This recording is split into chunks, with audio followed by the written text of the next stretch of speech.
Toxin کس چیز کو اردو میں کہتے ہیں؟ زہریلے مواد کو. تو یہ زہریلا مواد بیچ میں کہاں سے آ جاتا ہے جو کہ پہلے نہیں ہوتا، نشہ کرنے کے شروع میں نہیں ہوتا اور بعد میں ہوتا ہے؟ جی بیکاز وہ ڈیفیکٹ ہی بعد میں جسم میں پیدا ہوتا ہے. نشے میں ڈیفیکٹ نہیں ہوتا، نشے میں ڈیفیکٹ نہیں ہوتا. نشے کا اثر ویسا ہی ہونا چاہیے جیسا کتابوں میں لکھا ہوا ہے. یہ سمپل سی بات ہے نا کہ نشے یا ڈرگز جن کو ہم کہتے ہیں ان کا اثر ویسا ہی ہونا چاہیے جیسا کتابوں میں لکھا ہوا ہے.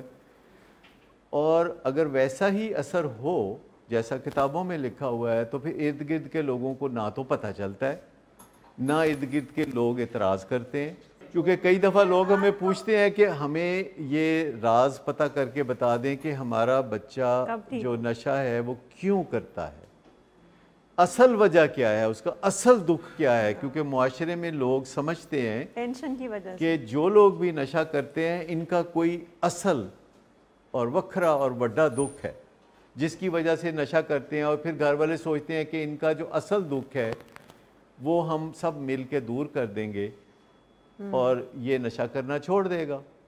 اصل دکھ تو ہم انہیں بتاتے ہیں کہ وہ کوئی اصل دکھ اگر تھا جس کی وجہ سے یہ نشہ کرتے تھے، وہ تیلی جس کی وجہ سے یہ نشہ کرتے تھے، تو جب وہ ریزن تو ختم ہو گیا چولہا پیچھے، لیکن اب وہ تیلی جو ہے وہ چولہے کو جلا چکی ہے تو چولہا جل رہا ہے. ٹریگر ہو گیا جینیٹک. تو اب اصل دکھ اگر ہم دور کر دیں گے، جو اصل دکھ اس کا اصلی اور بڑا دکھ ہے، اگر وہ ہم دور کر بھی دیں گے تو نشے کی بیماری اب سیلف ریلائنٹ ہو چکی ہے. اب وہ نشے کی بیماری اب محتاج نہیں رہی کسی دکھ کی. کیونکہ دیکھتے ہیں کہ پھر وہ نشہ کرتا ہے، اس کو کوئی دکھ ہو یا نہ ہو، وہ خوشی کے موقع پہ بھی نشہ کرتا ہے، وہ دکھ کے موقع پہ بھی نشہ کرتا ہے.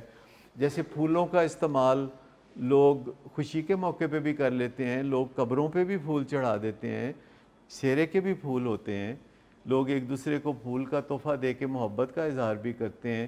تو نشے کا استعمال پھر وہ کسی بھی چیز کے لیے کرنے لگتے ہیں اور نشے سے توقعات ان کی وسیع ہو جاتی ہیں کہ مجھے کچھ بھی ہوگا تو میں نشے کی طرف رجوع کروں گا تو میرا مسئلہ حل ہو جائے گا. تو جب ہم یہ سوچتے ہیں نشے کے بارے میں تو پھر نشے کو ہم کیا سمجھتے ہیں؟ کیونکہ نارملی ہم کہتے ہیں کہ مجھے کچھ بھی دکھ ہوگا تو میں اللہ سے رجوع کروں گا تو میرا وہ دکھ دور ہو جائے گا، یا میں اپنے کسی بڑے سے رجوع کروں گا، ماں باپ سے رجوع کروں گا تو وہ دکھ دور ہو جائے گا. تو پھر نشے کو کوئی بہت بڑی چیز سمجھنے لگتا ہے نا وہ. لیکن پھر نشے کی بیماری آتی ہے اور نشہ اس کو مایوس کرنے لگتا ہے، نشے میں برکت نہیں رہتی.